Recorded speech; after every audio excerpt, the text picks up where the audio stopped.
The harsh truth about getting hired in AAA versus indie. AAA or indie?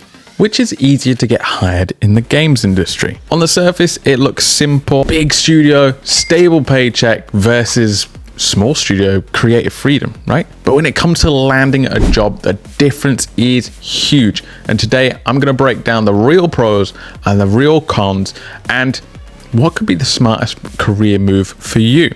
So let's jump straight in.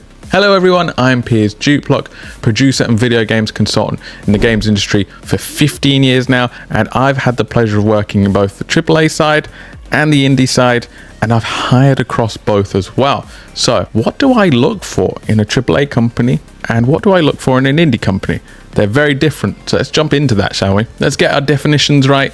First up, AAA. That means high budgets, high stakes, and we're backed by a major publisher. You're thinking EA, Ubisoft, Bethesda, the company I'm working for, massive companies like that. On the indie side, you're not just thinking tiny. Sure, there are still plenty of solo developers out there, even more so now than there ever was before, but you're also seeing these 50-person teams making these what we termed AAA games. Obviously, AAA. You get it. And in 2025, the quality between these two, that line's got very blurry these days. You're seeing these AAA companies making small scale games, and you're seeing these indie companies make mega millions with their games. So how does that affect hiring? Because it is still surprisingly different between the two sub-industries. Let's talk about the hiring processes. So I'll go into AAA first. Usually a AAA company will use a standard application process. It's like a template that you just kind of fill out for the specific job. They'll require strong portfolios, maybe even a formal education, not so much these days. Multi-step interviews where you kind of meet members of the team, meet members of the management, maybe you even meet a director and then get signed off. You'll have dedicated HR and recruiters to work through. So you'll have a dedicated point of contact that will ferry you through the process, and candidates with shipped products, big titles, will be prioritized to the head of the queue. Now let's talk about how indie studios go about it, shall we? Hiring can be done very informally. Maybe you know somebody who would be a good fit for your company, so you just hit them up, you text them, hey mate, like I've got a job, are you interested? Stuff like that. Likewise for Twitter, or maybe this Discord community you've got that you pull somebody from. It's much more informal. You're more likely to prioritize team fit as well. After all, if you're a small team, you don't want a bad apple coming in and ruining the vibe, so you're going to go for that over the more skilled candidate potentially. If you're smaller and your budget is smaller, you're more likely to take on freelancers or maybe part-time staff first before committing to a full-time gig. You're also more likely to want generalists rather than specialists. Big difference between AAA. AAA company will want somebody who can specialize in one area because they'll have everybody can specialize in every area. However, indie companies, smaller team, therefore they'll want more general people that can kind of do a little bit of everything. From my experience working at both AAA and indie companies, vastly different as the hiring manager as well. For instance, at AAA company, what tends to happen is we post the job, I'll probably write a little bit of the job description in this template format, we send it out, and then I won't really hear much back, honestly. The recruiter will be dealing with that, and then if they find a candidate they think is suitable for the role, they'll let me know, and we can set up interviews. That's the point where I get involved. From there, you're just kind of collecting feedback from the people who do the interview, and then it's a yes/no decision. Whereas in an indie environment, it was so much more different. I was the person contacting people who were applying. I was saying like, hey, would you like to come for an interview? I was the one shepherding them, doing that recruiter role in a AAA space. I was then guiding them through the process, and then I was the one negotiating their salary with them, seeing if they could fit the bounds that we had set for the role, all that kind of stuff, all that stuff that you'd typically, leave to HR or something like that. And like I said, I would typically prioritize people who I feel would be a better fit for the team that we could teach the skills to, rather than just coming in there knowing that they could do the job immediately, that kind of thing. So even from a hiring manager's point of view, it's very different. Let's go into some pros and cons about each respective sub-industry and what that might mean for your career as well. We'll start with AAA. Let's look at the pros. Number one, it's going to look great on your CV. Working at a big company, working on some of the biggest titles in the industry always looks good. I'd always recommend that. Number two, you're going to get some clear structure and some clear mentorship. These companies, they have massive HR teams that can lay out a path for you to succeed, to grow, to get promoted, that kind of thing.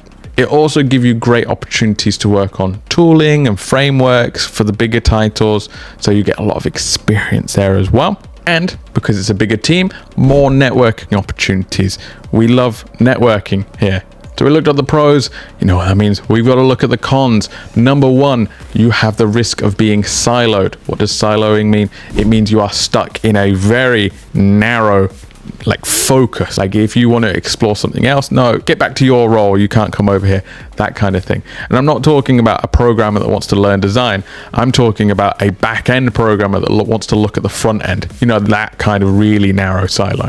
Another con is obviously less creative control. Other people are making the creative decisions.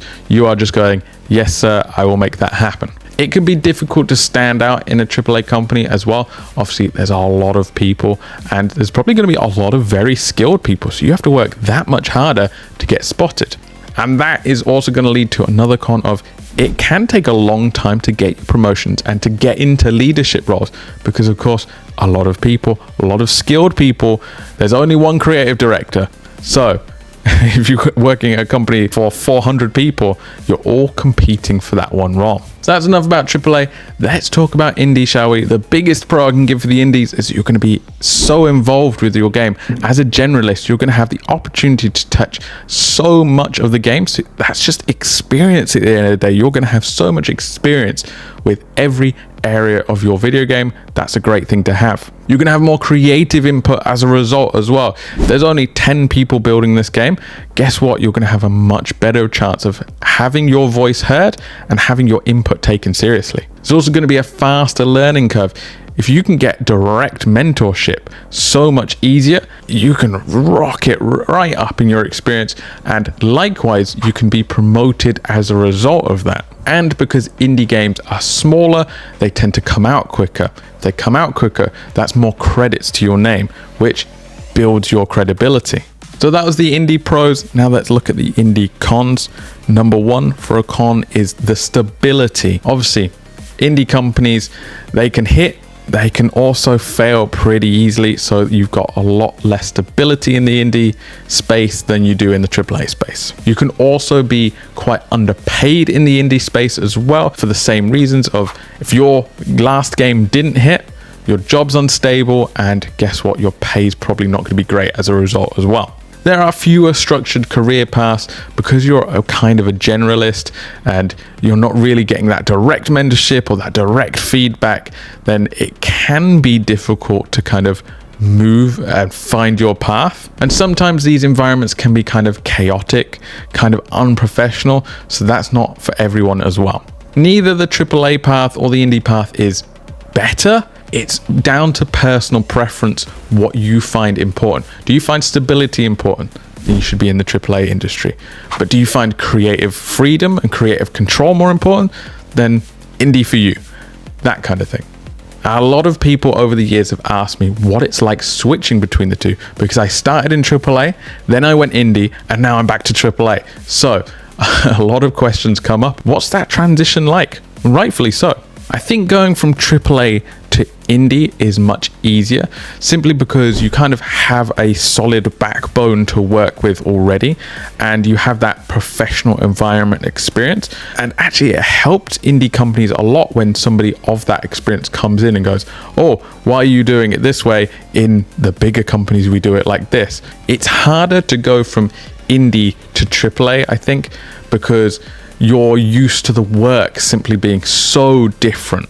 You're used to having this creative control. You're used to touching every area of the game. And then you come into this environment where you've just got to paint the trees. It's so completely different to making the levels and writing the dialogue and all this stuff. So it's very different beast, it's a very different animal, and your mentality has to be right for that change. I will say, if you're aiming to get into AAA and you're thinking, oh, should I do indie first? My answer there is absolutely yes. Demonstrate you can do projects, demonstrate how you can work together as a team, demonstrate that communication, because those are still skills that the AAA industry will find valuable. So if you're struggling to get in already, go develop those skills. Just have a different mindset when you do finally get that AAA role of it will not be the same as indie. So how do you decide which is the right path for you? And I do kind of want to warn people a little bit here, because it is very tempting to go, oh, my favorite game is Fallout. My favorite game is Call of Duty. My favorite game is Fortnite. Therefore, I want to go work at these bigger companies. However, that might not be aligned to the goals that you need in your life at that time. So keep that in mind. For instance, if you really value freedom and you want creative input and you want to have your voice heard, you cannot go work on Fortnite and have that happen. I'm sorry, that's just not gonna happen, unfortunately. That you're better off in the indie space rather than the AAA space with that mentality. However, if your favorite game is Stardew Valley or Hollow Knight or something like that, but you really need stability at that moment in your life, guess what? AAA, while it's not really your preference, is probably better off for you in that moment. So what I'm saying there is, try not to be sucked in by what you're passionate about and what you feel is like the valuable game that you want to work on. Go with what you personally need at that moment in time.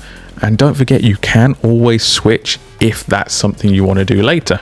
And don't forget, you can kind of mix the paths if you do want to for a little bit. You can start freelance. You can work on indies whilst applying to AAA companies. Again, that experience is going to be valuable for that. You can work at these AA studios. I worked at Rebellion in the UK. That's a very AA studio, working on the Sniper Elite franchise, for instance. Those aren't AAA games, but it's still 200 people. So I got a little bit of flavor of both. So helped out a little bit. And finally, you can work on indie level games which show AAA polish. It's easier than ever, especially with like Unreal Engine 5 right now, to get a game that quality is right up here.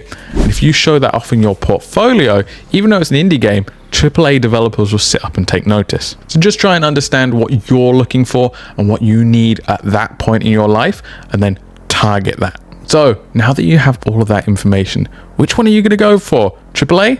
Indie? Both? Neither? Let me know in the comments below. Thank you so much for watching the video. Please do like and subscribe if you enjoyed this video. There's going to be a playlist in the description that has all of my career tips, all my portfolio tips, all of my tips for getting into the industry. So if you want to see more from me, please click that link. Thank you so much again for watching, and I'll hopefully catch you in the next video.